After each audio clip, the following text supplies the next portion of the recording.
right, how are you guys doing? Let me adjust this. Hello, that's my family. So today we're talking about so what and improvisation. So I'm going to have the chat up here. If you guys have any questions, feel free to jump in. I'm going to start by... Alright, good, nobody's watching. I'm going to start by... Oh, look at that, 2 playbacks. I'm going to start by playing the song. Oh, there they are. So if I go to my channel, I posted a play along. See if I can find it somewhere, anywhere. Videos.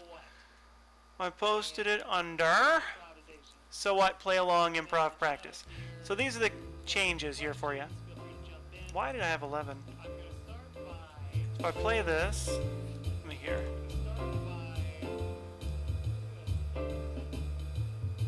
Gosh, that seems really quiet. Wonder how that's coming through. That might be loud enough. Hang on a second. I gotta adjust my levels. There, now I can hear it. I can hear it too much, actually. That'll work. Okay. Thanks for being patient. Just checking my levels. If I go back to this, I want to make sure I can hear it okay. These early preliminary things really usually never matter because nobody watches at this point. Oh, I'm going to sneeze. I can hear it too much, actually. So now I want to see if I can hear it. Okay. Thanks for being patient. Just checking my levels. That might be going through. Is that going through okay? I want to make sure I can hear it okay. Let me amp this up a little bit. These early preliminary things really usually never matter because nobody watches at this point. Let me try that. Oh, I'm going to sneeze. Okay, I want to make sure the play-along's happening. So now I want to see if I can hear it. It's a little too loud. That might be going through. Is that going through okay? Want it about right. There. Those levels should work. So now I can hear this. Let me try that. I'm going to sneeze. Okay, I want to make sure the play-along's happening. So now I want to see if I can hear it. This is a mess, isn't it? Okay, I think I'm doing what I want. So here's the play-along track. I'm going to have this going in a little bit. But the first thing you ought to do is get some staff paper out, or you can use MuseScore like I do. You can set that up. If you guys aren't familiar with MuseScore, it's a great program. It's a free download. It's a music notation. It's just music notation software, right? So if you're not using that, you can use staff paper. Like I said, you can write the ideas down as you go. But the first thing you want to have down when you're working on your improv, and so for this is for the Texas TMEA improv audition for region. They're doing the changes for So What. So the first thing you have to understand is the form. If you know the form, you won't have to look at the changes, and you'll get to a point where you can anticipate where the chords change.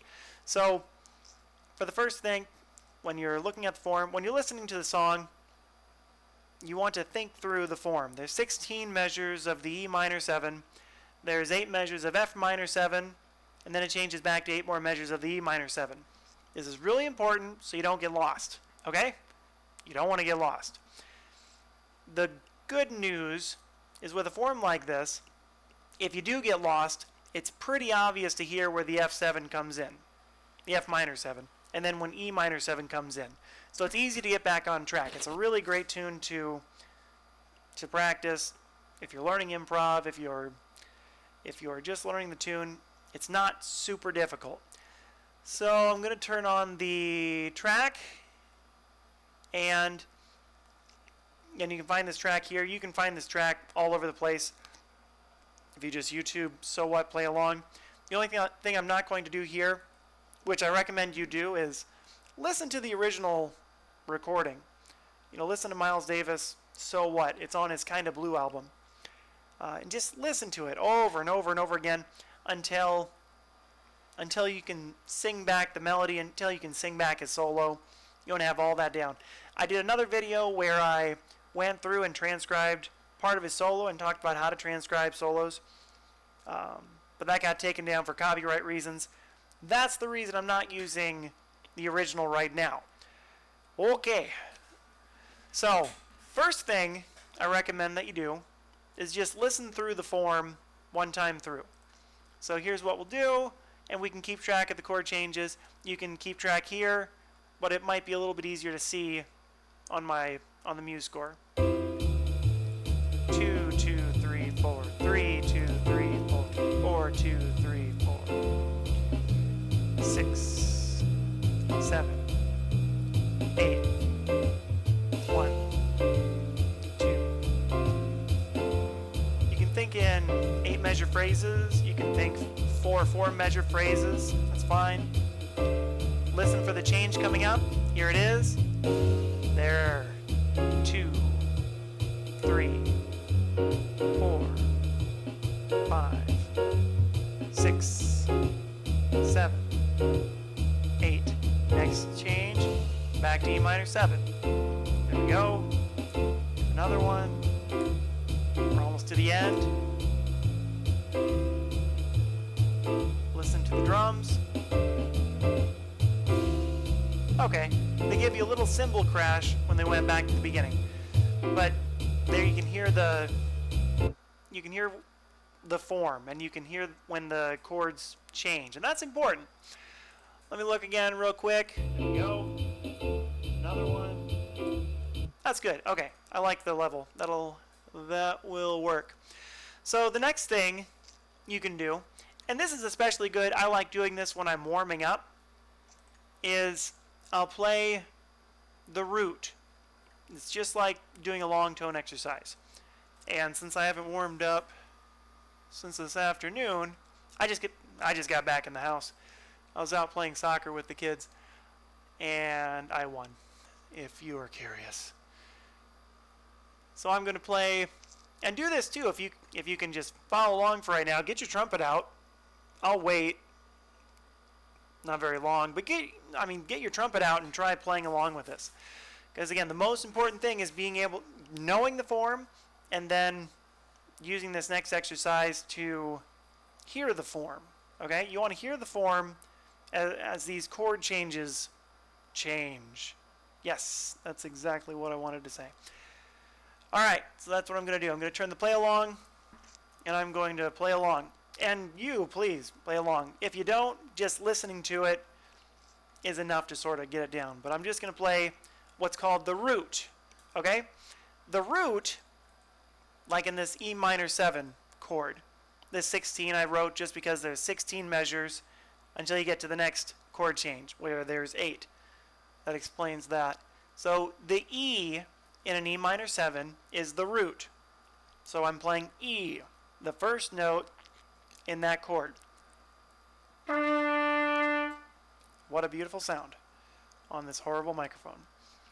So the root, and then when we get to the F minor 7, I'm going to play an F. Let's try it, and try it with me if you dare. There's not much of a count off, so you just got to be ready. 3, 4, 2, 2, 3, 4, 3.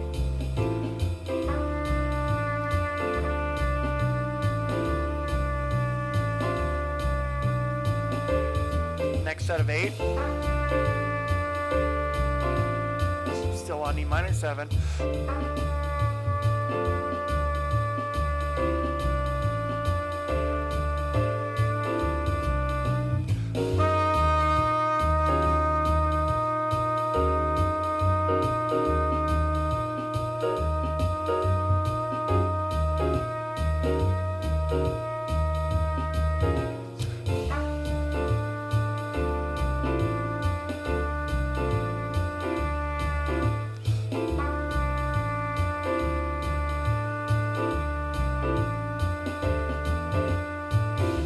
That's the end of the form. If you played along, good job. You sounded great. we're going to do something else. So what we were doing, playing the root, changing from E to F, then back to E. What you could call that is a guide tone line. The next thing we're going to do, if we analyze this chord, and we'll leave this play just because I wanted to get in your brain. There you hear we went to the F minor 7. If you didn't hear it, that's why you're here, to learn how. So in your E minor 7, your chord tones are E, G, B, D. In F minor 7, your chord tones are F natural, A flat, C, and E flat. So we played E to F when we got to F. The next thing we're going to do is play the next chord tone, the G, and when we get to the F minor 7, we're going to change to an A flat. Again, what we're doing is programming the sound into our ears, and that's super important. This creates, again, what's called a guide tone line, where you're playing a chord tone and then changing the chord tone when the chord changes. Okay? Now, if you've been paying attention, we're in F minor 7 right now. We're almost to the E minor 7. Can you hear it? Here's the change back to E minor 7. There it is. So when we get back to the top, play along, play the G, and then play A flat. 1, a 2, 1, 2, 1, 2, ready.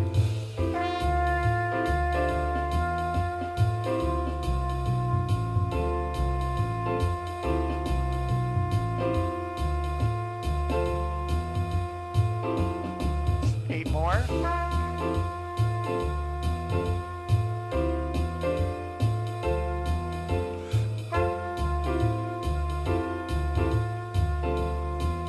Here's the next change, F minor 7.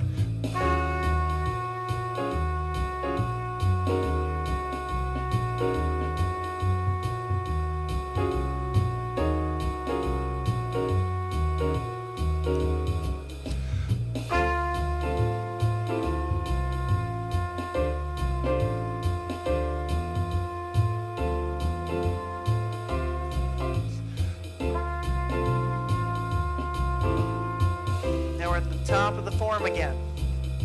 I think you know what I mean by the top of the form. We're back up here, right? Yes. Is everybody on the same page? Make sure this is coming through.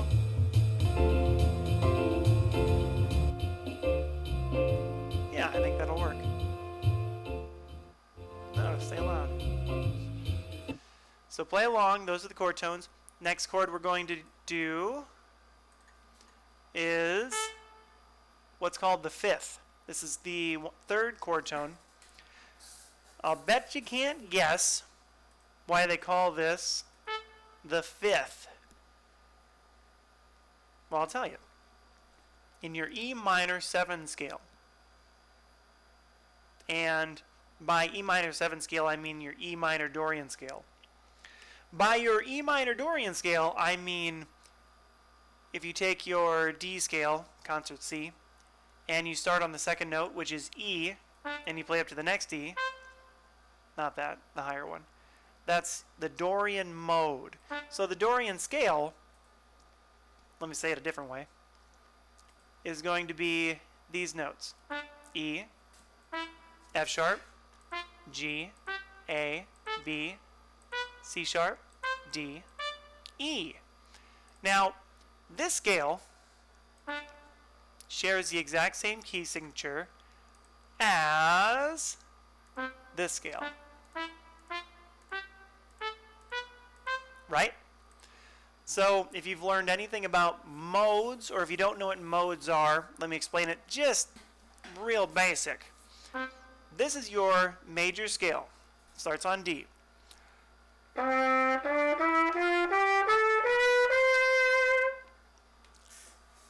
Now, a mode is just where you start. So if you start on the first note of your scale and you go up to the same note, up an octave, that's called your Ionian mode. Ionian mode is just another way to say your major scale. Ionian mode is your major scale. Now let's say you do something crazy. Let's say you play your major scale, but you skip D and just start on E. Hi Jeremiah, it's good to see you, or hear from you. Jeremiah Jahanara. I talked about this yesterday. That's exactly how you pronounce that. Right? No? Okay. Now I don't know, because of the delay in the chat, I'll chat back like that. Just like when I see that, I'll say that.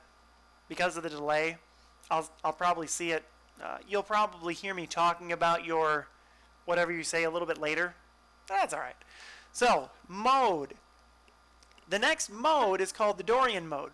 If you do something crazy, I was saying. If you start on the second note of the scale, and you go up the same scale to, in this case, we start on E. That's the second note of the scale.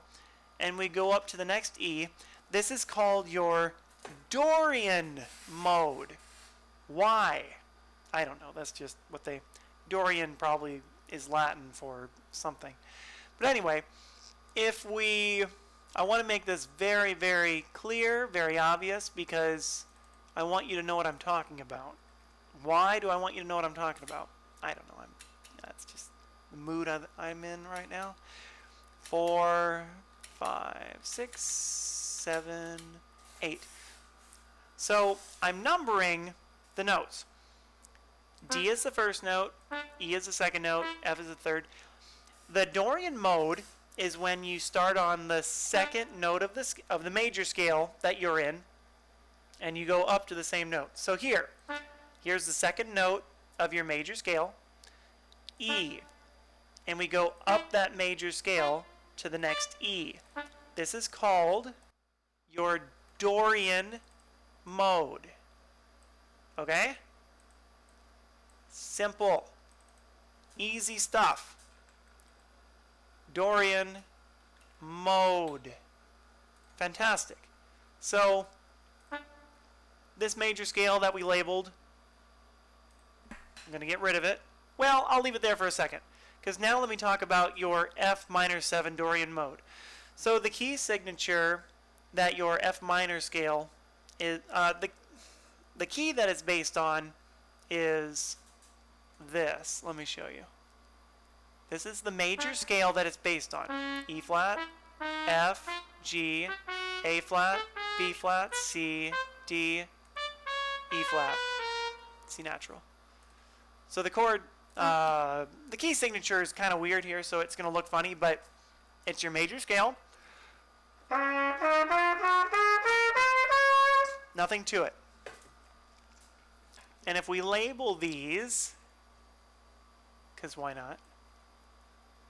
Again, it's the same thing. Get that out of there. We're labeling it 1, 2, 3, 4, 5, 6, 7, 8. It's super important to know the numbers of your scale. If you don't know why yet, maybe someday you'll learn. I'll probably explain it. So, again, this is your major scale, and I'll write that in a couple ways. This is your, not concert, I'm just talking about your E flat starting note, major scale. Also known, if you're talking in modes, as the Ionian mode. Okay? Just like this scale is the D major scale, or the Ionian mode. This is the Dorian mode, E minor, or your Dorian mode. This scale, the scale that this chord is based on, F, G, A flat, B flat, C, D, E flat, F. This is your Dorian mode, because it's based on, it's the second note of your E flat major scale. Dorian mode. Okay? So this is the chord that we're using. This is the scale that we're using. This is where the scale comes from. It's the second note up to the same note. Dorian mode. That's important. Now that you know that, goodbye. Now that you know this, goodbye. Do I still have 8 measures? 1, 2, 3, 4, 5, 6, 7. Wonderful. So now we're talking about the Dorian mode, and we're going to label these. We're going to number these. 1, 2, 3, 4, 5, 6, 7, 8, or 1 if you want to think about it starting over. Same here. We're going to number the scale tones. 1, 2, 3, 4, 5, 6, 7, 8. This is important preliminaries, I think. And it's super helpful in the future. I just saw Back to the Future. Again. I saw it in the past. I'm not going to go too far with that. So, these chord tones are based on your Dorian mode. Beautiful. If I label these numbers, just so we're all on the same page here, for some of you this might be a little rudimentary. For those of you who don't know what rudimentary means, oh, I should move this. Not that. I meant to move. Great. So the chord tones are 1, 3, 5, 7. Chord tones are every other note in the scale. So 1, 3, 5, 7. Capiche? And then, same thing here with your F minor scale. Actually, let me move this down here. Move. There you go. Same thing. Chord tones are the first note of the scale, the third note of the scale, the fifth note, and the seventh note. Wonderful. Okay? Does that make sense? So far, what we played along with was the first chord tone, and then we switched it when we hit to F minor 7. Then we played the third, and we switched to the third of the F minor 7. Now we're going to play the fifth, and we're going to switch when we hit the F minor 7. And what this does is it programs your brain to hear these chord changes better. So what? So now we're going to go, here we go. 1, 2, 1, 2, ready.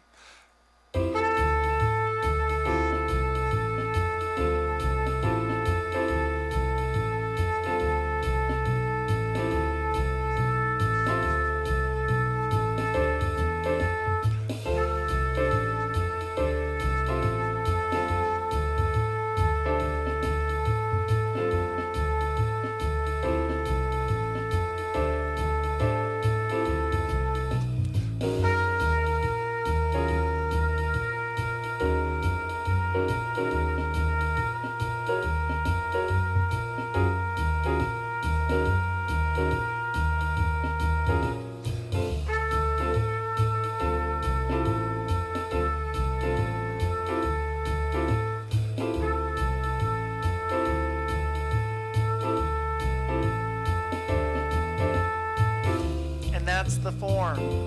Let's go back and play the 7th note of the chord and switch to the E flat. Now you can play this up there, or you can take it down an octave. It doesn't matter. It's just the chord tone. Let's see. Oh, let's go back to the top.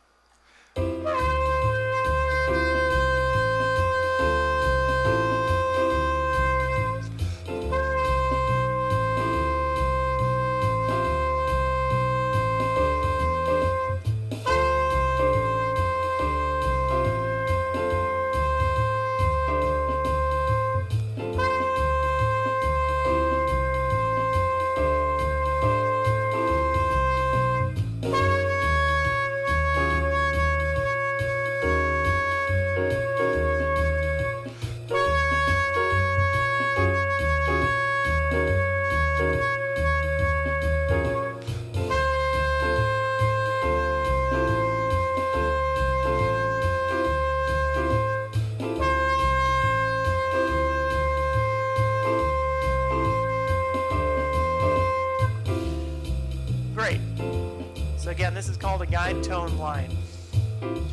When you play one chord tone and you resolve it to the same, a close chord tone of a different chord, that's called a guide tone line.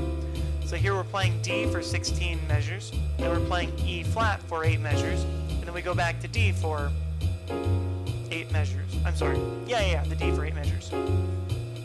So now that we've done that with single notes, what I like to do is play the chord tones, and you can do it like it's written. Bum, bum, bum, bum, bum, bum, bum. Here we go. 2, a 1, 2, ready.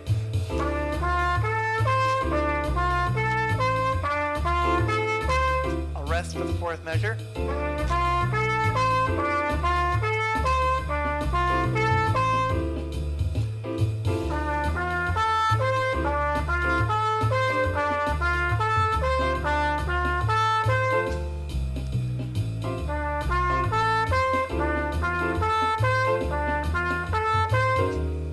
Now we're on the F minor 7. We have 3 measures left, so I'll play.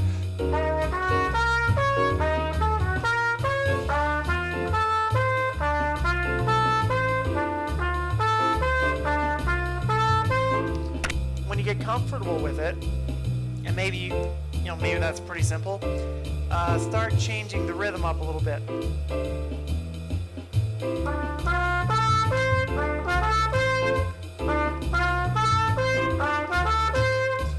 Does that make sense? So you start coming up with ideas. Now try playing it in reverse. Now if you're paying attention to where we are, we're about at the F minor 7. See if you can listen. See how it changed right there. Now 2nd measure, 3rd measure, 4th measure, 5th measure, 6th measure. 2 more and we'll play the chord backwards. Here we go. 1, 2, ready.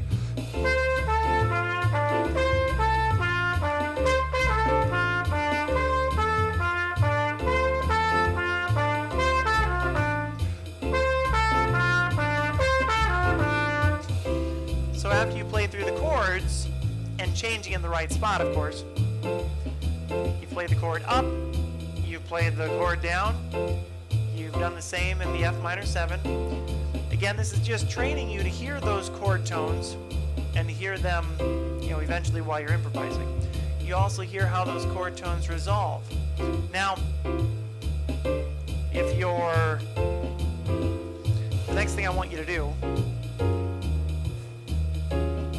is play the first 5 notes of your scale.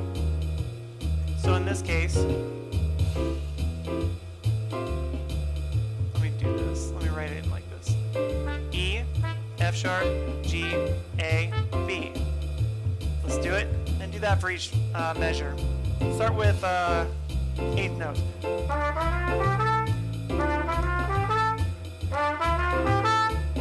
Here's the next set of 4 measures.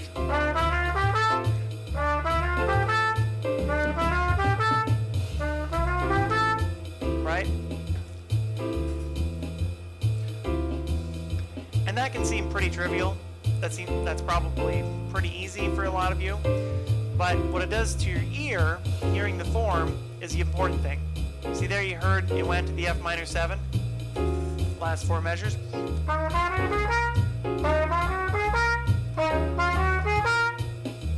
we're going back to E minor. Hear that change?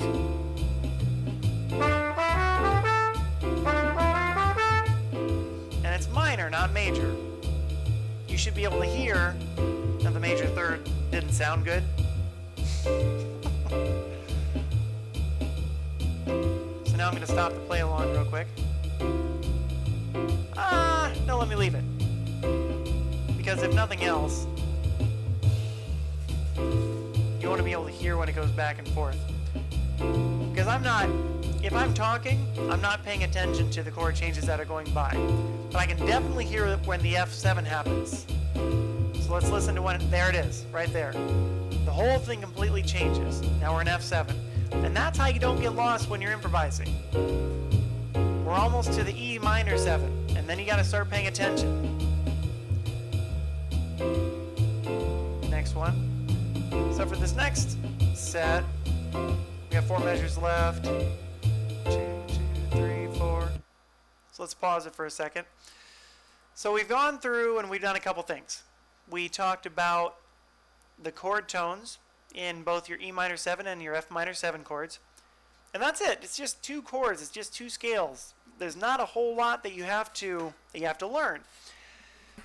We talked about how we come to these chord tones by writing the scale, where the Dorian mode scale comes from.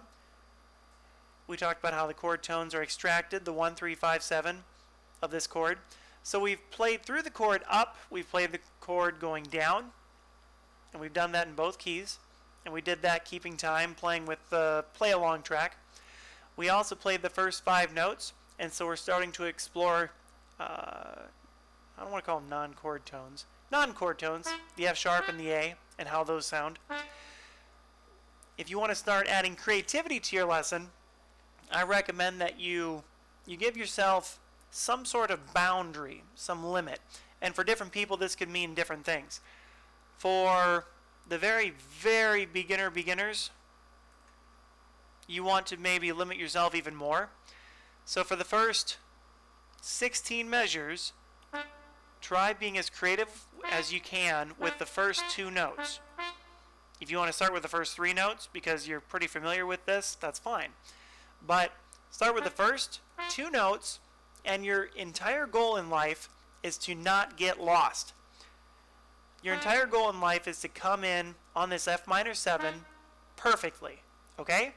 So get as fancy as you want as long as you don't get lost. You have 16 measures in E minor 7. Try playing along with it.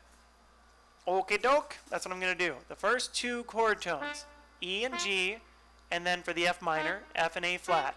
And when you get to the F minor chord, come in precisely on the downbeat. Try it. Okay? Let's go back. See if I can hear the entrance. 2, 3, 4. 1, 2, 3.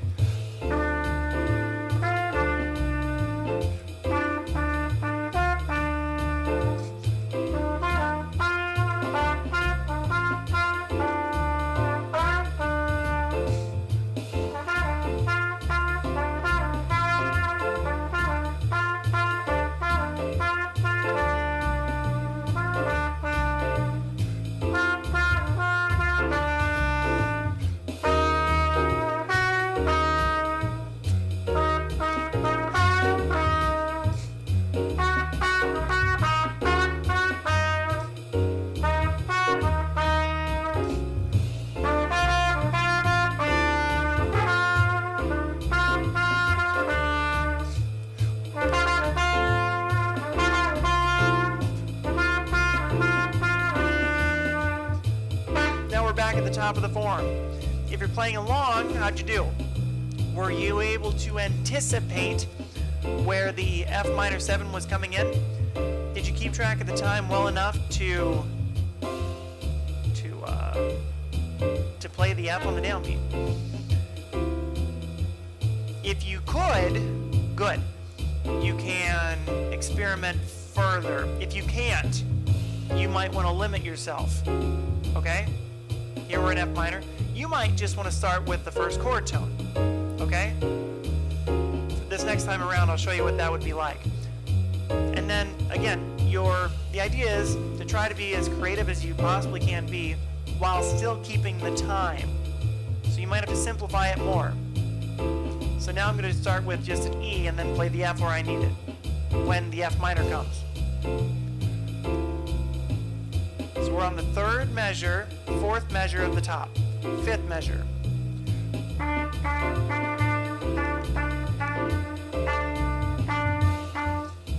Let me just go back to the beginning. For any of you who are playing along, this will be easier. So here's the beginning. Ready? You can just start. If you couldn't keep track of the time, just do 1 chord tone. Just start with either the E or the G and play the appropriate chord tone when you come in on the F minor 7 when it happens. Keep track of the time. Here it is.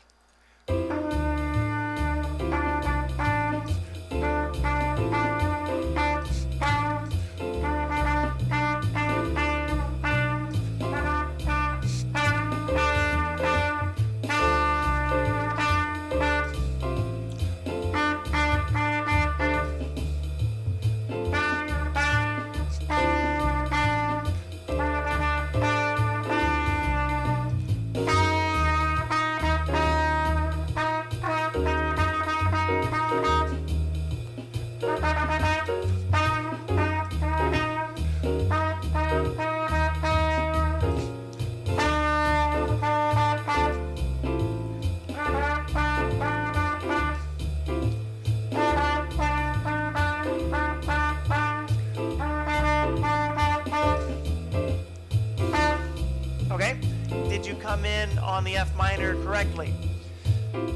Now, I'm kind of curious how this will come across.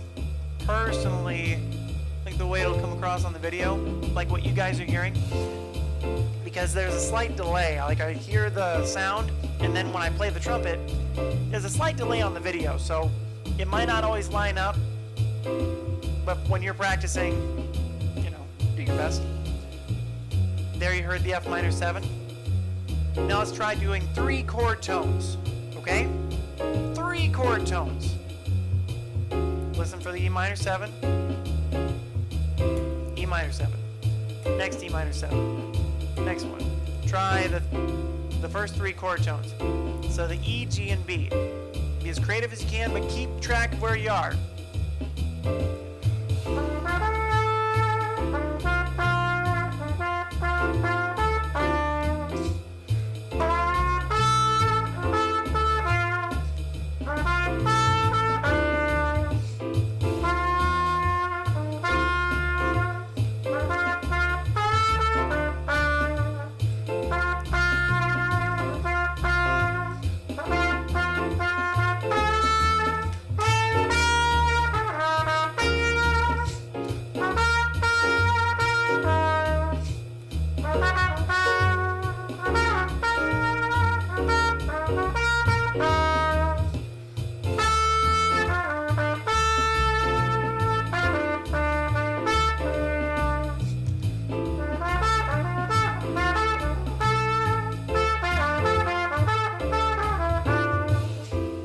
How'd you do?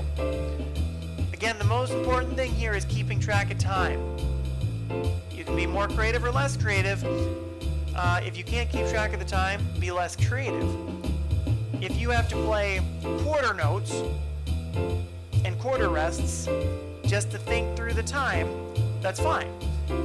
Do it as simply as you can. But for this exercise, for our purposes here, your only goal in life is to keep track of the form, okay? It's the most important thing that you can do. And I guarantee if you practice this every single day, it'll become more and more automatic. Okay, now let's try 4 chord tones. Here we're on E minor 7. Keep track. And you want to be able to feel 4 measure phrases. I'll give you another tip in just a little bit. Here it is. A 1, 2, a 1, 2, 3.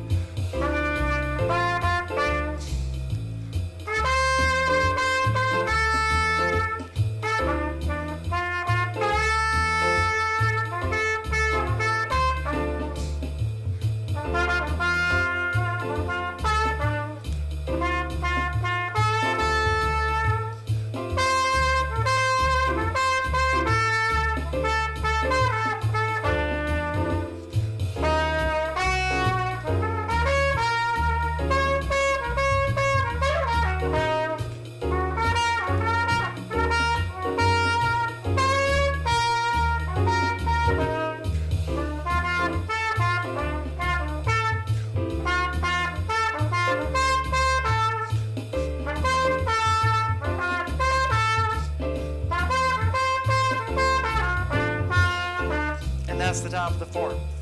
How'd you do? If you're playing along, were you able to follow along? Were you able to count in your head? Okay, so here's a tip. When you're playing, try to play in terms of a phrase. That'll help you keep track in your mind. And it's also good practice. So think about, here we're in F minor 7. It always sticks out in my mind. Here on the 4th measure. We're coming back around to D minor 7. Let me show you what I mean. I'm going to play one measure phrases. You're on E minor 7. And I want you to be able to hear that it's a one minor phrase. No, one measure phrase, I'm sorry. So listen to what I do when I come to the top. It's just a one measure phrase. One measure. One measure. Just one measure. Okay? Now put two together. I'm going to wait a little bit.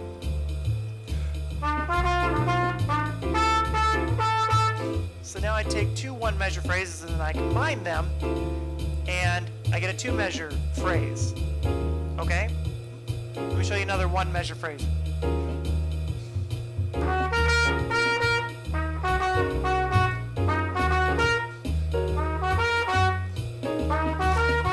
All those are just very short one measure phrases.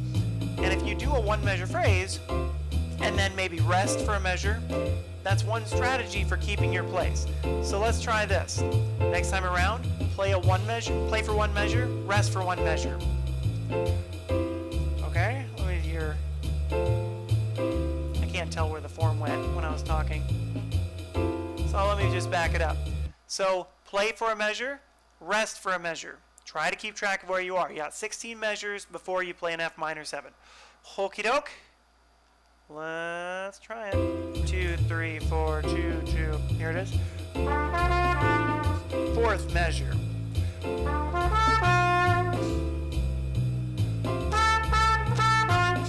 Here's the next 8. Rest. Rest. Rest.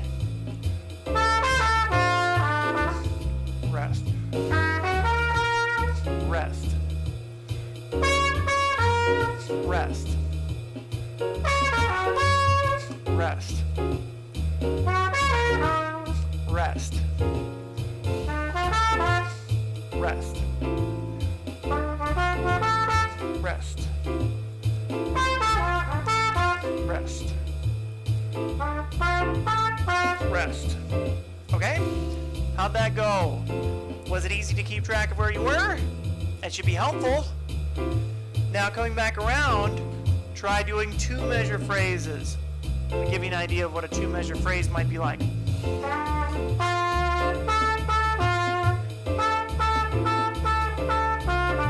Was that a 4 measure phrase? Da, da, da. Oh, I'm sorry. 2 measures. That has a key change. Then rest for 2 measures. 1, 2, 3, 4. Hear how those 2 measures go by pretty quick? Those are 2 measures. It's a 2 measure phrase. 1, 2, 3, 4. Da, 2, 3, 4. 1, 2, 3, 4. 2, 2, 3. 1, 2, 3, 4. 2, 2, 3, 4. Does that make sense? 2 measure phrases. Makes it very, very easy to keep track of the time. So let me restart it. We'll do an entire form of 2 measure sections, 2 measure ideas, 2 measure phrases, and then rest for 2 measures. See how much easier it is to keep track of the time. Who the heck is that? Trumpet, star, star, star.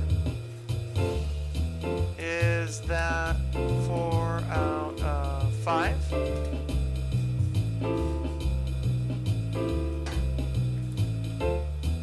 Stars, I mean. Okay, so back at the top. 2 measure phrases. Here we go. It's always hard because... Let me see. It just starts too fast. I should have put a longer intro in there. 1, 2, 3, 4, 2, 2, 3.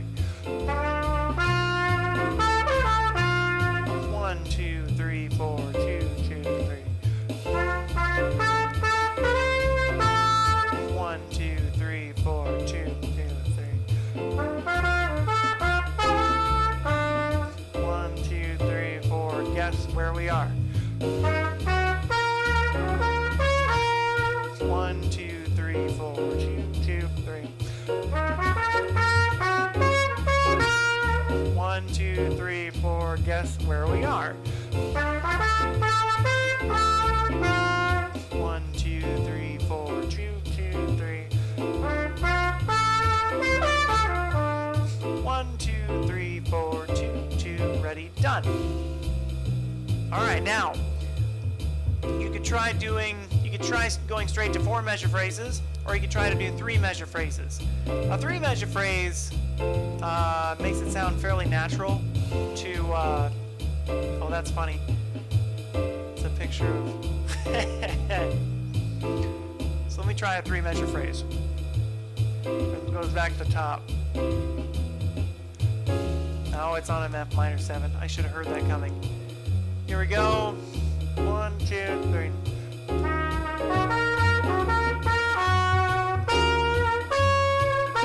2, 3, 4.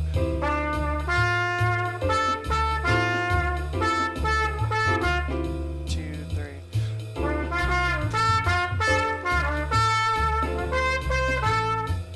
3 measure phrases.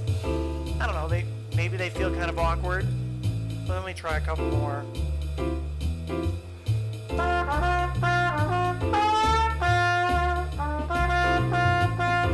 That's not too bad.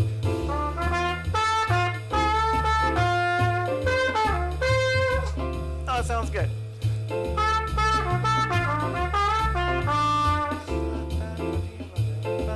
That's a 2 measure phrase.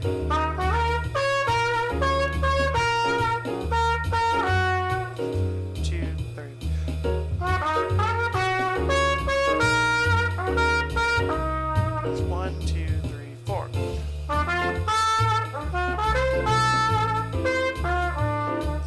2, 3.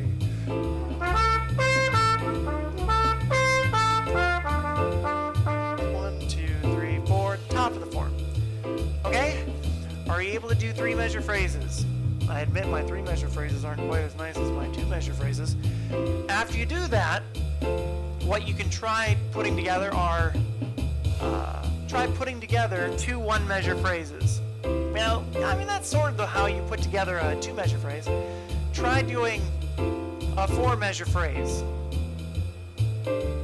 You could either put 2 2 measure phrases together, or just play an entire 4 measure idea.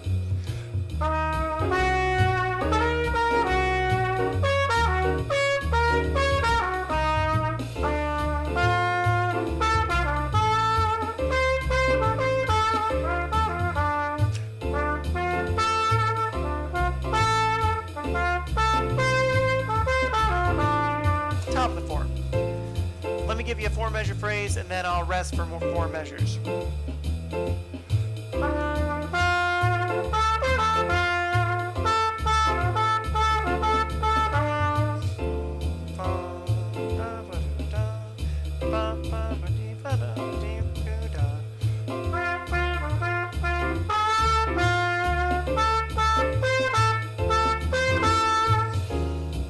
Now we're on F minor.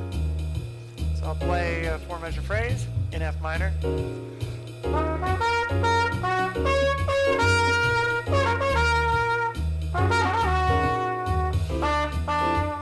now we're on the E minor 7.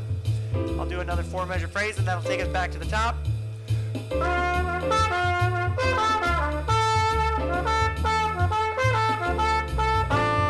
Top of the form.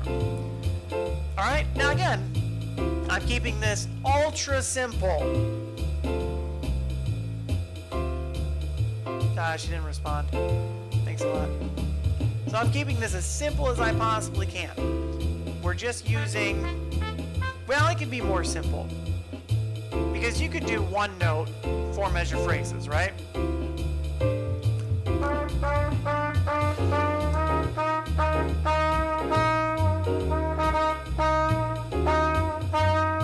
And then rest for 4 counts.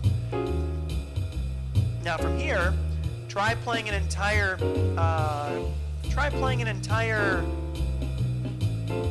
so without any rests, because rests, they make it easier to play through. Try playing through an entire chorus with just whatever limited amount of notes you want, with just an E, with E and G, with 3 chord tones or all 4 chord tones. If you've done the last couple of exercises successfully, go on and try to split it up however you want. Play for an entire chorus. Maybe play a measure and rest a measure. Play 2 measures, rest 2 measures. Play 2 measures, rest 1 measure, and then play a 1 measure idea. Or just try playing the entire time. The only thing I want you to do is to keep track of the time. That's the most important thing I want you to do. Okay? So here's where we are. And even looking at the music, this isn't so important. You should be able to think through this. 1, 2, 1, 2, 3. 1, 2, 3, 4, 2, 2, 3.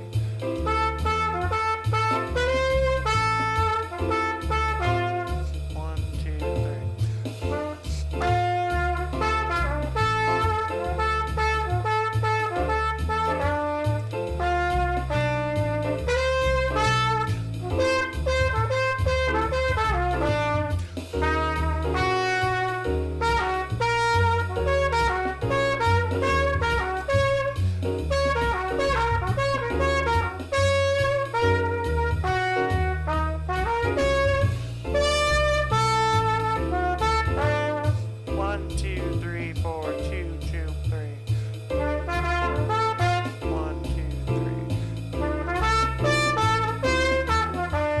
3. Top of the form. Okay? Now I realize I'm playing super simple stuff. Okay? But it's more important to keep track of the form than to overcomplicate things. Now this is a slightly different approach. If you watched my other video about Mr. PC, just coming up with vocabulary, this is a different approach because I think it's so important to keep track of the form. I wanted to make a video about that in particular because it's probably the most important thing. Probably. So now, you guys have any questions so far? Because now try to do the same thing with the first 5 notes. Here we are. You guys are paying attention? Back at the top of the form. 2, 3. 1, 2, 3, 4, 2, 2, 3. 1, 2, 3, 4, 2, 2, 3. 1, 2, 3, 4, 2, 2, 3.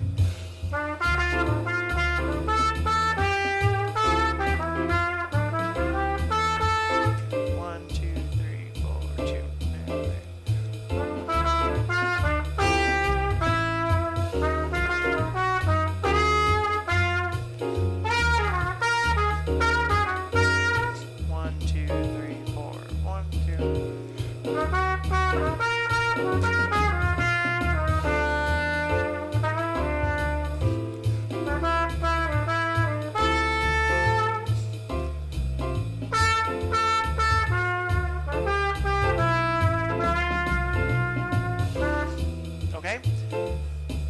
So now if you want to start adding extra notes, notice how it, I'd say the first time I tried playing the first 5 notes, it sounded, when you get used to the chord tones, sometimes these non-chord tones, the F sharp and the A, can sound kind of strange.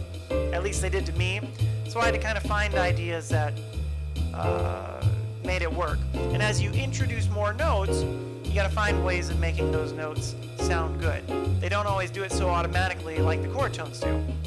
I mean, they're all good sounding notes. But to really make phrases, let me show you. Here we're on the E minor 7. Here's the last 4 measures.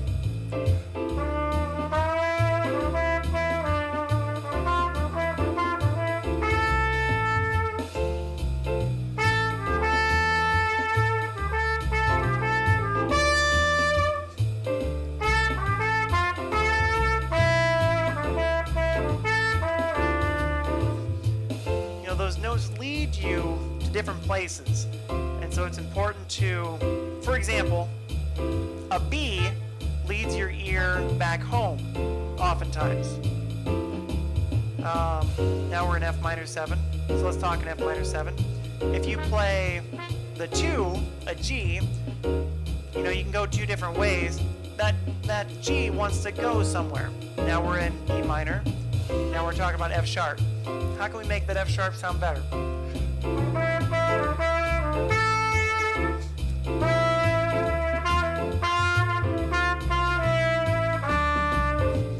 You know, especially if you're ending a phrase.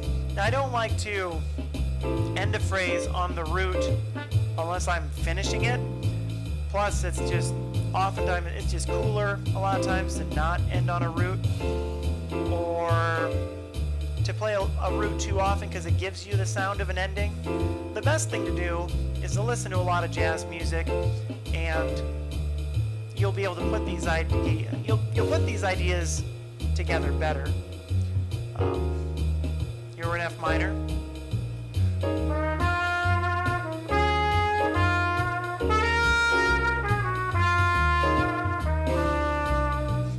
The other cool thing is noticing the similarities between these 2 chords and these 2 scales. For instance, there's a G minor. There's a G in E minor. There's a G in F minor. They function a little differently, but they share that note, and that's super cool. They both have D, and that's super cool. Functions a little different, but let's see if we can exploit the similarities there. Show you what I mean.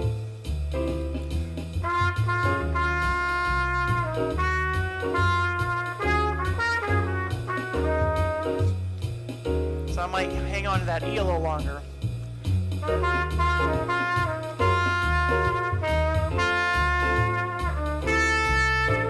See how I just hung on to the G and held it over onto the E minor 7? I didn't love the sound of it, but you know, it's fine. Something you can play around with. Or the D.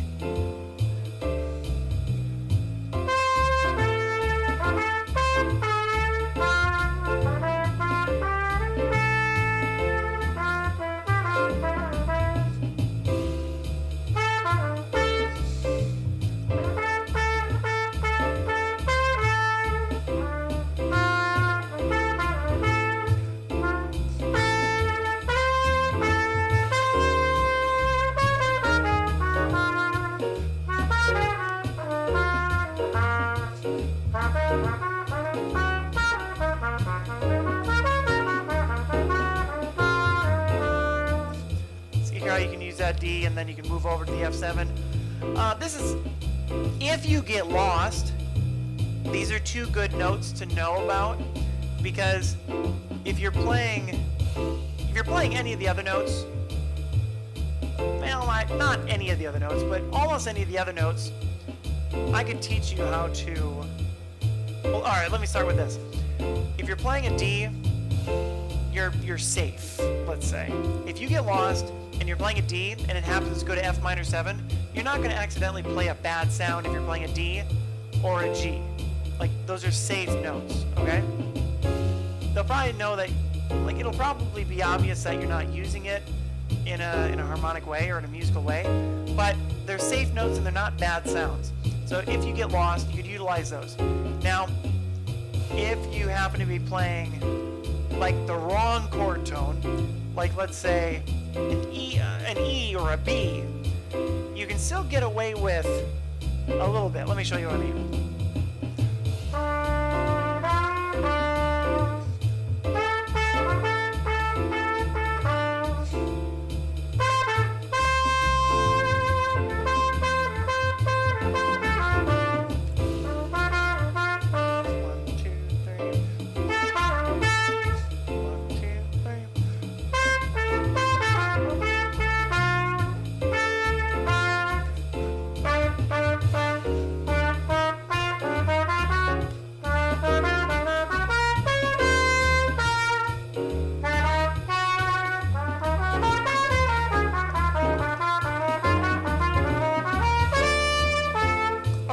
So if you were listening, I actually played E natural let's say you play E natural by accident in F minor 7.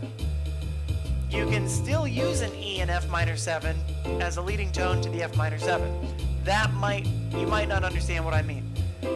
A half step below that F is what's called a leading tone because it leads your ear to that note. So in this case, it's E.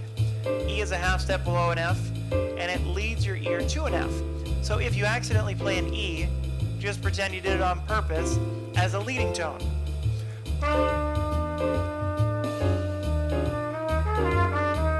So it automatically sounds tense. Don't call it bad, it sounds tense. Here's E.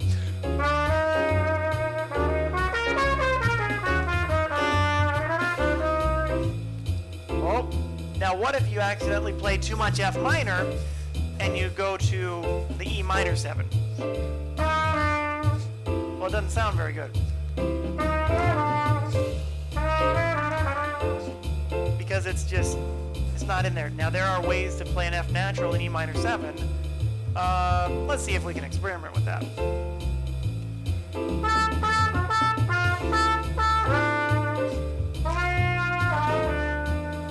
Okay, so I played an F, it didn't sound bad.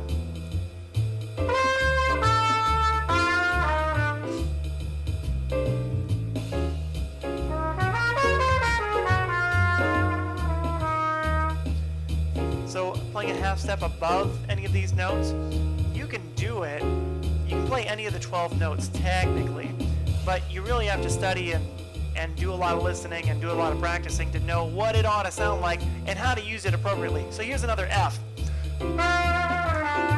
So I use an F, but it's in the, it's just part of the chromatic scale. So it doesn't sound like I'm playing a wrong note, I'm just playing the chromatic scale. Another way is just kind of own that sound.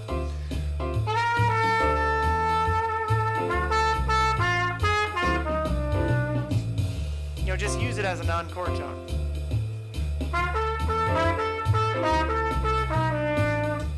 You hear that? It's sort of this chromatic idea where it descends, it gets tense, and then it resolves. Like, those are cool things to do. Here's another one.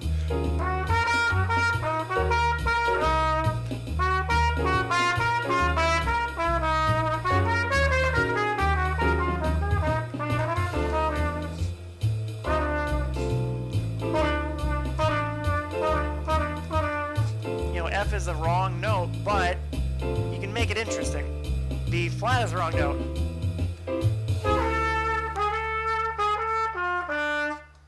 So now, let's open it up to any of the scale tones. And if you need to, for your own practicing, if you need to take it in a more, let's say you have to make it more basic, like if you're still catching up with one measure phrases and two measure phrases, utilizing just a couple chord tones, you know, wherever you're at, you can practice the same stuff. But just like if you're going to the gym, not all of us are going to use the same amount of weight, okay? We're going to make it easier or harder based on our skill level or our strength level or whatever. So if you're bench pressing and you see a big, strong guy lifting 500 pounds, you know, they know what they're doing and they've practiced a lot to get to that weight. You might start a little bit lower, like, you know, pick on 50 pounds, pick on 100 pounds. Whatever that is for you, apply the same principles here. Make the goal keeping the form. Make that the most important thing, okay? Keep the form. And whatever you have to do, however you have to simplify that, keep the form going. Keep track of the form, keep track of where you are, don't get lost. If you have to start with just one chord tone, do that. But make sure you know exactly where the F minor 7 comes in. This is a great way to develop your phrasing. It's a great way to hear 4-measure phrases, to hear 8 measures go by, to keep track in your head, to visualize this stuff. So wherever you're at, let's do another round. But let's open it up to a few more notes. And then maybe I'll talk about, you know, this is where I would springboard from here. If you've gotten this accomplished, and I might not go much farther than this, in today, because this is a lot to get down for a lot of you guys. Just keeping track of the form and introducing notes slowly.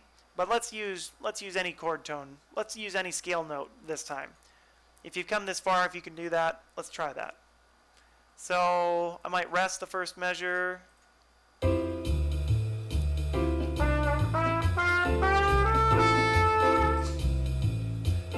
2, 3, 4, 2.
Okay, I'm just going to stop there.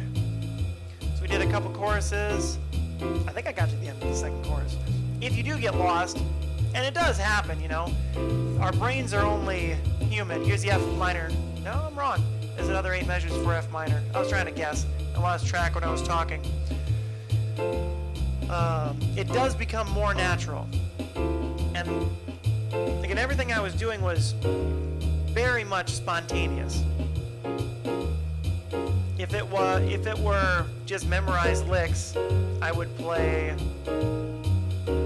Well, what would I play? I don't even really have memorized licks for this song. But what I would say is, if you get the form down and you're very good at keeping track of the form, I mean, that's all you really need, I'd say. And then keep going from there, keep experimenting. But I think it's an okay idea also to sort of sit down and compose good sounding ideas. You know, listen to things that work. Because sometimes you'll play something that pops in your head and you won't be able to exactly execute it. Okay? Let me see if that comes up.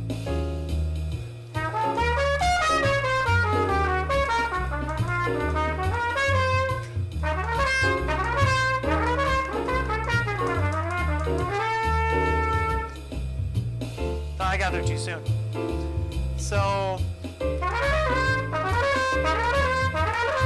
that lick, I did something like.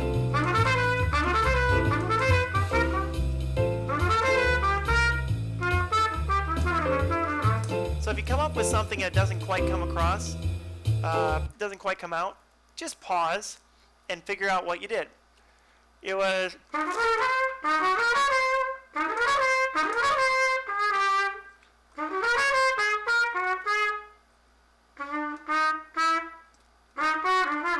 Something like that.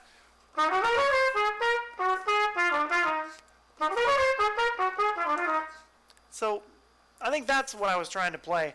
And even though that's what I was thinking of, it didn't come across. I played a couple wrong notes.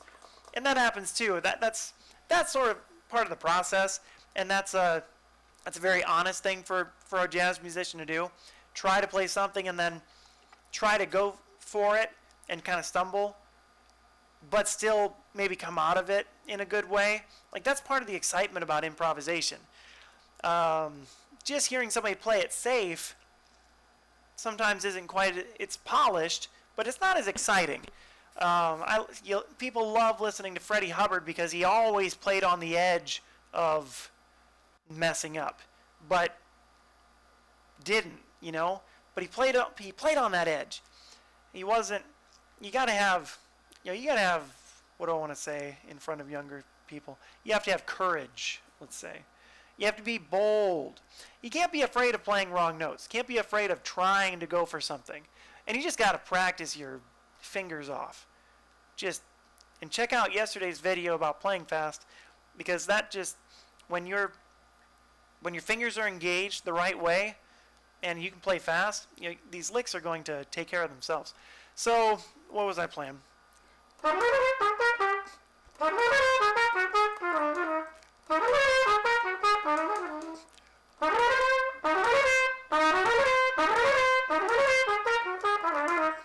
So if I play something like that, so I have it worked out now, right?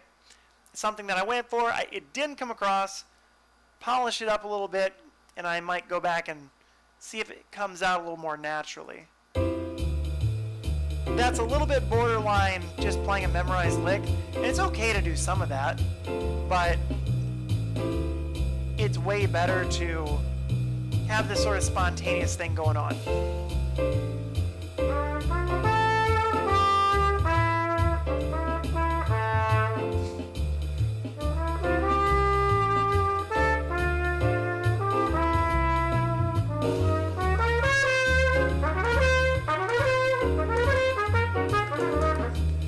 So there it's smoothed out.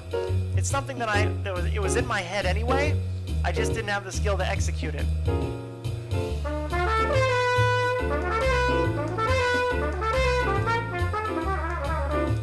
So that time, I tried to execute the same thing in a different key in the E minor 7, and it didn't exactly come out the same way, but it was okay, If you make a mistake, just pretend you didn't, right? What's a good example of that? If I play...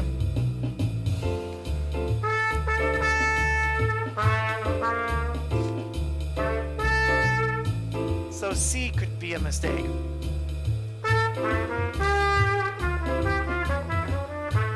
But the way you resolve it can make it sound good.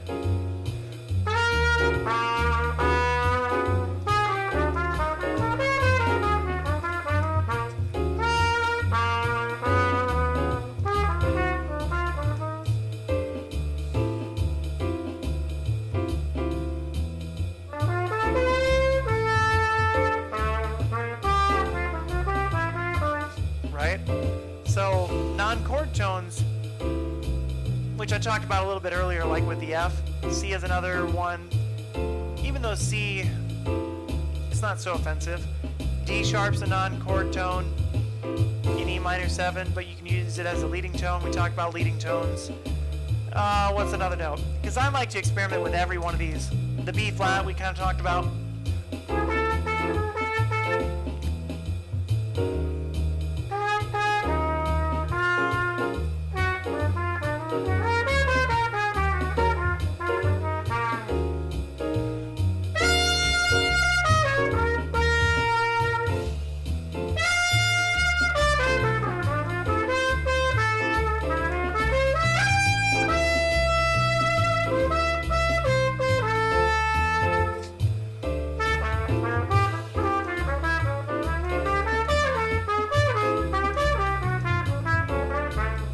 So there, I played a lot of non-chord tones, let's say, but the overarching theme was chromatic, and so the whole thing came off pretty decent. How long have I been going? Not too bad. I don't want you guys to get completely bored. Let me see. Are you starting to hear the form?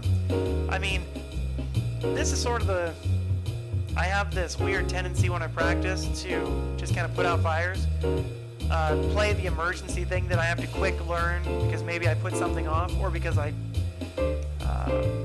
for a lot of you guys, if you feel like you oh shoot, I gotta learn how to improvise real quick. Well, we just spent going on an hour, hour and a half on one song on improvisation. And I'd say if you've been here the entire time, if you go through the whole video, you should have a pretty good ear for these chord changes by now. You should be able to hear where the F minor 7 comes in. It just takes spending time on it, you know? And this is helpful, I think. I hope it's helpful, especially if you try playing along with it. And you can take all these ideas back to, you know, play with this so what play along. Here we are in F minor 7. That starts to just stick out. Like I mention it every time because it's so obvious. Like you hear that different chord change.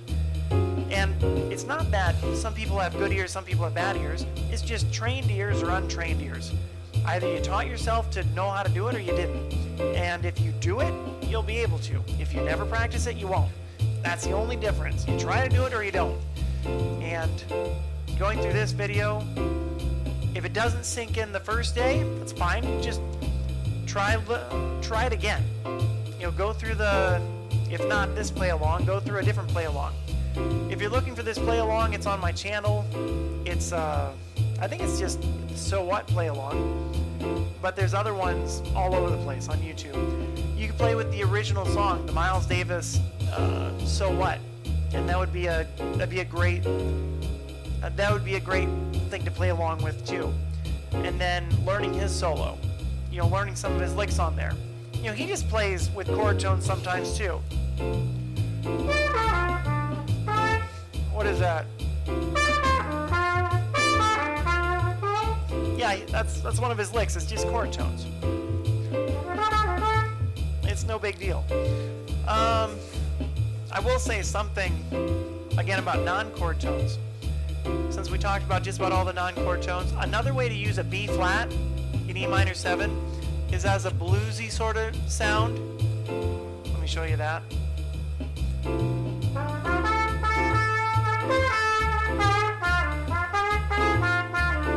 Right? It has a bluesy sort of thing.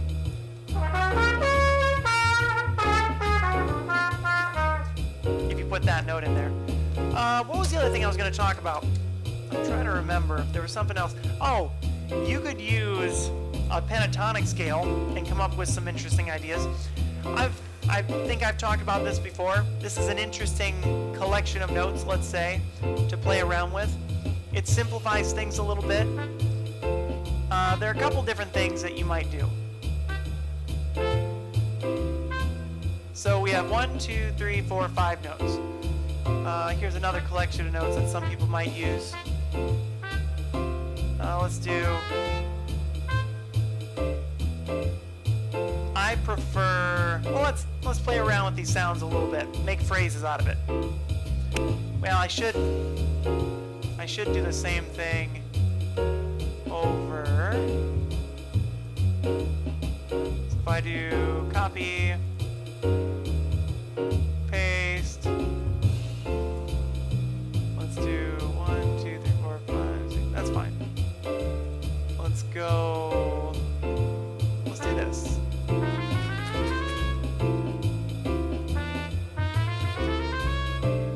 That's not exactly what I wanted to do.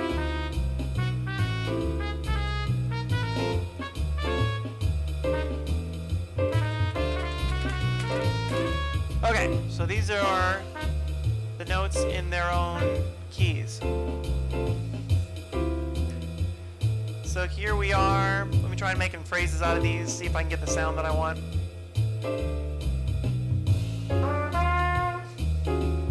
Where am I? Oh, I'm in F minor 7. I didn't realize. Here I got 4 measures left. Here I am, coming up to the last E minor. Here we go. 2, 3.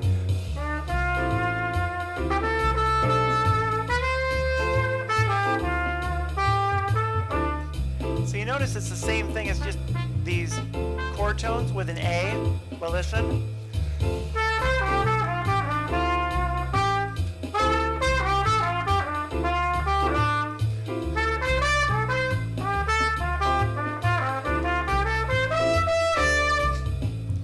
So you can get some pretty cool sounds. I admit I added an F sharp there at the end, but you can get some cool sounds with this by mixing up the notes.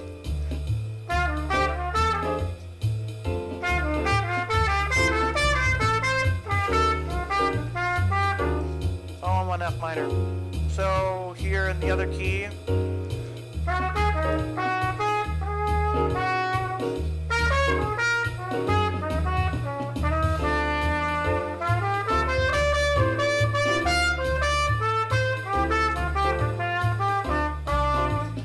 it's a lot easier to keep track of fewer notes.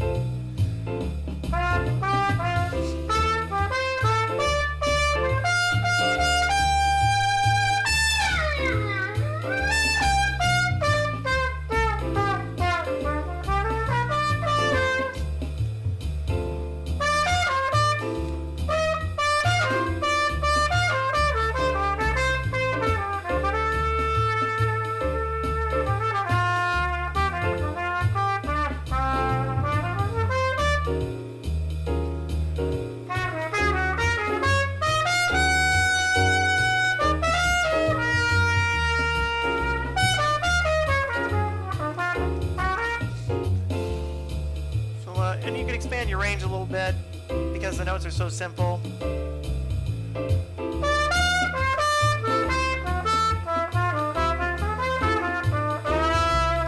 So this next collection of notes is the same chord tones, 1, 3, 5, 7, but with an F sharp instead.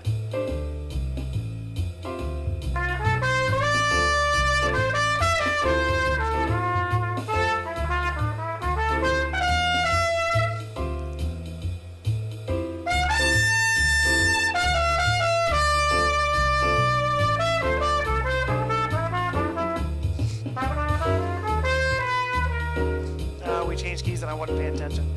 I don't like this one quite as much as this one, but they're good sounding notes and they all work just fine. So a different collection of notes, and what would I say about that? I could go into some of the licks that I'm using because it's just basic patterns. Let me give you an example. So let me get rid of this one, and let me focus on this.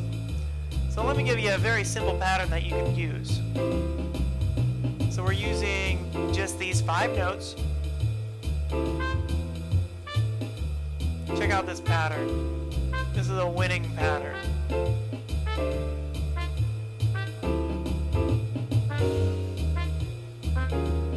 And you go all the way down that way.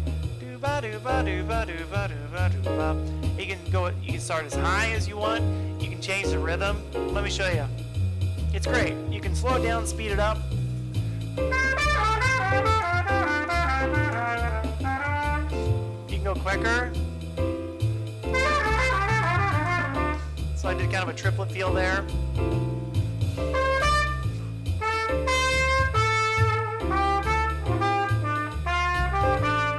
See how I just incorporated it into a different idea?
My key change.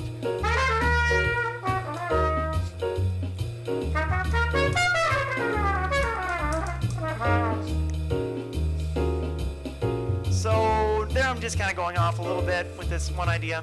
to, oh, Scott, you are too kind. Because you could also,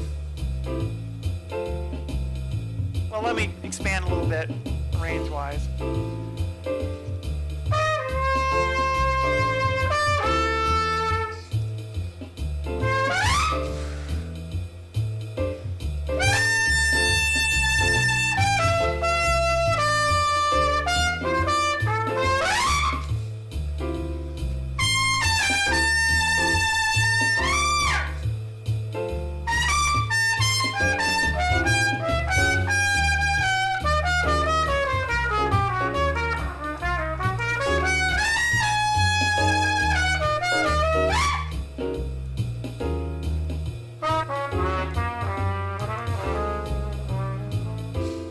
Okay, I'm screwing around too much. I think I'm getting sleepy.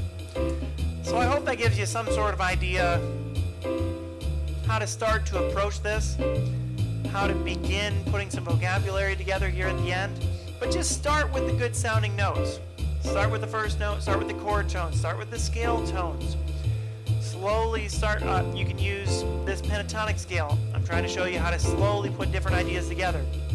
There are certain, that's another thing. To go specifically into more vocabulary ideas and how to get more vocabulary other than just using good sounding notes, which is a great way to get vocabulary, go through this process. But I'll probably do another video specifically on, and I take it back. I did this a little bit with another video talking about how to specifically get more vocabulary. The only thing is, if you just memorize ideas and just try plugging in things that even though they work, they're maybe not, you might start memorizing ideas that are beyond what you can handle and still keep track of where you are in the piece. Does that make sense? So, let me try playing an example of that. So if I'm keeping track of where I am, let me see. Here I am. Lost where I was there. Here I'm on measure 2.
So basically I'm just kind of screwing around, and notice what happens.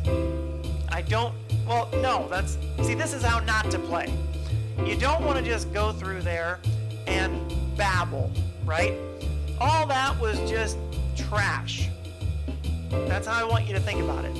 Everything that I just played was garbage. Notice how I didn't do the most important thing.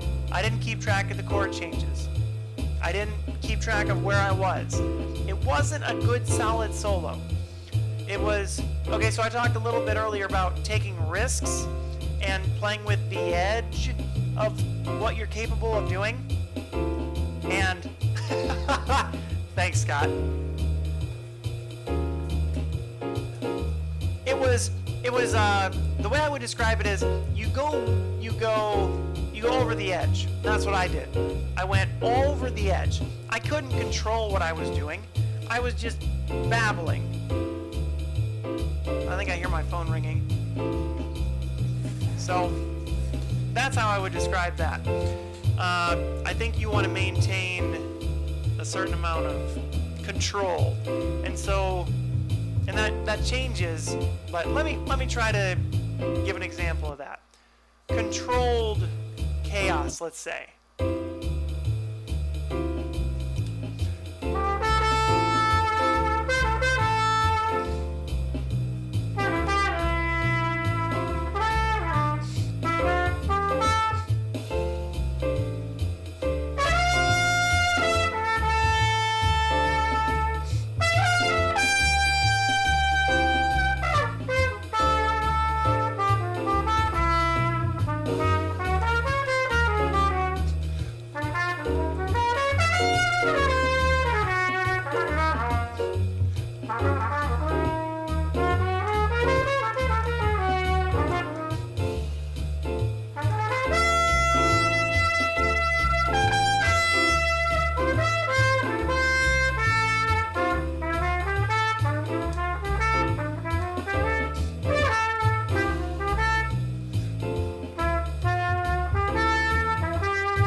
I'm gonna stop with that, because what's going on there is control. I'm controlling where I'm at. I know where I'm at the entire time, and I'm in control. I'm playing with phrases, and then when I feel like I have a grasp of where I'm at, I'll go off a little bit. I'll take a chance. Now, sometimes I went off and I didn't resolve it quite right, and I didn't come back in the way I wanted to, but it was okay because I took a controlled risk in my playing. I didn't just go off. I went off a little bit, and that's important because I still had a level of control when I took a chance, let's say. And that's what I wanted to demonstrate with that one. It might have sounded similar to the one before it, but maybe less chaotic, right? And that's what I go for. I try to play something interesting, maybe a little tense, with but I want to make sure I don't get lost. So everything's controlled, but I'll push the boundary a little bit. And so if I want my solos to sound better, all I gotta do is I gotta push the boundaries of what I can control. And then when I go off, I can do it a little bit more, let's say, spectacular, hopefully, for what I'm going for. So those are the kind of things that calculated risk, that's what I would say. So I would go off pretty crazy in the last 4 measures of my E minor 7, let's say, because I knew that I'd be able to hear when my F minor chord came in. So I took a I took a gamble, and then I heard the chord change come in, and actually I hadn't quite anticipated it quite right. Or sometimes I'll anticipate it a little bit early and then it won't happen, but I know it's around there somewhere. So if I get lost, it's not that I have no idea where I am. I'm only going to get lost about a measure or two. I know I'm within 2 measures of where I know I'm going to be. And so if I know I'm within 2 measures of something, I'll start listening for the chord that I want. And that works with a piece like this, where you can take a little bit more risk, as long as it's an educated risk. Other songs that have more chord changes, there's different ways of sort of strategizing this stuff. But if you guys want me to just go straight up into different kinds of vocabulary and how to come up with licks and how to come up with more ideas beyond this, I'll do another video about that sometime, but I hit on that a little bit with my Mr. PC video. So if you guys are curious, you can check that out. That's going to be it for me. I'm going to leave you guys with that. And hey, keep working. If you guys want to post videos of your own improv in the comment section, go for it. Feel free to use this play along, give me tons of views. I don't make any money from this. I make money teaching lessons. That's about it. It's not like I get ad revenue or anything. If you haven't subscribed, I'd appreciate it if you did. Thanks, Scott, for sticking in there. Thanks, Jeremiah. It was good seeing you. I'm done. I'll see you guys later. Let me see, how do I end this thing? All right. Take lessons. See you guys later.